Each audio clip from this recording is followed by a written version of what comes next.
It's an American tradition, grabbing a quick bite from the pushcart vendor, but that might change thanks to this next report. Inside Edition sent hidden cameras out to film just what goes on at some food carts. And as Matt Mahar reports, what we found can truly make you sick. This is no joke. You're looking at a food cart vendor scratching his you-know-what. Inside Edition staked out street vendors all across New York City. And what we saw could turn your stomach. Check out the operator of this food cart just off Ritzy Park Avenue as he picks his teeth.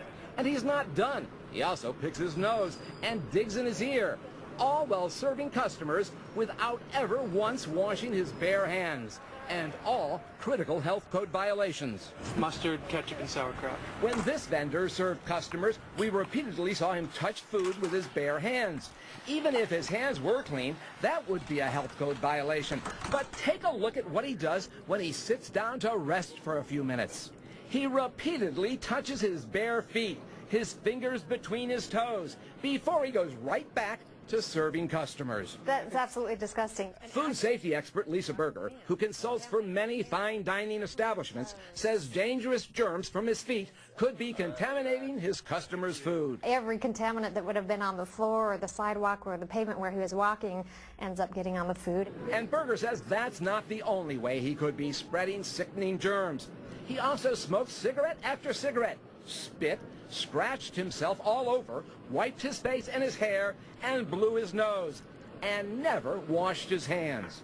When we went to talk to him about it, he claimed he keeps his hands clean. You were sitting right over here on the bench with your shoes off, picking your toes, then you came over and served food to somebody without washing your hands. No. So I touched something, then I cleaned my hand. He also showed us gloves, but when we watched him on 3 different days, he never wore them.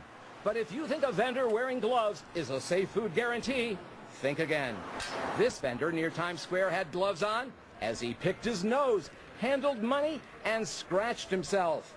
And look at this. He touches raw chicken and then serves another meal without ever changing his gloves. You need to think of raw chicken as being poisonous, and you handle it, remove the gloves, throw them away, wash your hands before you do anything else. He insists after putting meat on the grill, he changes his gloves. You were handling raw meat and then serving food to people. Oh yeah, I changed it. This vendor outside Manhattan's famed Museum of Natural History licked his gloved hand as he counted money. But even more disturbing, he left his cart to use a bathroom in the museum. And you guessed it, our producer followed him inside, and the vendor didn't wash his hands. When we asked him about it, he claimed he washes his hands, and he showed us his food safety certificate. The day we saw you, you didn't wash your hands. Who? No. So the next time you're thinking about buying food from a street vendor, you might want to make sure they're not doing anything like this. The New York City Department of Health says they inspect each of the city's 4,100 food carts at least once a year. We repeatedly asked for inspection reports on the vendors you've just seen. So far, they have not provided even one.